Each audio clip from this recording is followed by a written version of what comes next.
Boss, oh. Laki nito ah. Malaki talaga yan, boss. Malaki sigurong laman nito. Hindi pwedeng may bibili mo yung boto ko at hindi ko ipagbibili. At saka may sarili akong dignity, Ano sa Tagalog yung boss? dignidad. What? Uy, boss! Okay lang kayo, boss? Ba't kayo gumagapang? Ang hirap palang gumapang dito sa inyo. Sobrang hirap. Doon sa iba, ang dali. Dito, ang dayong bato. Ang tanong nga, bakit kayo gumagapang? Iyon nga yung gusto kong sabihin sa'yo. Baka naman pwede mapaupo para mapag-usapan natin kung bakit ako gumagapang. Ay, sige. Upo ka muna. Kunin ko muna yung upuan, ha? Deka.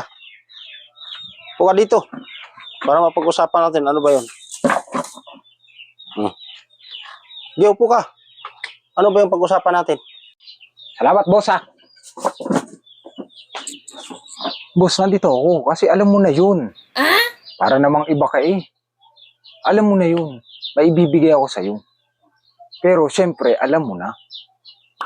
Nice. Alam ko na. May pagapang-gapang kang nalalaman eh. Mamaya kung may pako dyan at saka buti, mabubog ka pa, matitanos pa, problema pa.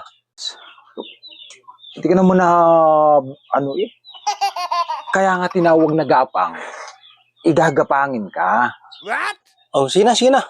Ilabas dyan. Alam ko na yan. Akin na. Si bossing naman hindi makapag-antay. Boss, oh. What? Laki nito ah. Malaki talaga yan, boss. Malaki sigurong laman nito. Hindi pwedeng may bibili mo yung boto ko at hindi ko ipagbibili. At saka may sarili akong dignity, Ano sa Tagalog yung boss? dignidad. What? Ito. Nilagay ka pa ng tip. Tapos sira. Magkano bang laman nito? So, 100 lamang. What? Alis ka na doon. Ayoko na nito. Hindi. Baka ikaw pang bibilhin ko. Bossing, bahala ka. Sayang din to. Pangkape din to. Hindi ko kailangan yan. Mas malaki pa yung pira ko dito. Pambili ko ng gatas pa. Yan sa 100 mo. Malis ka na.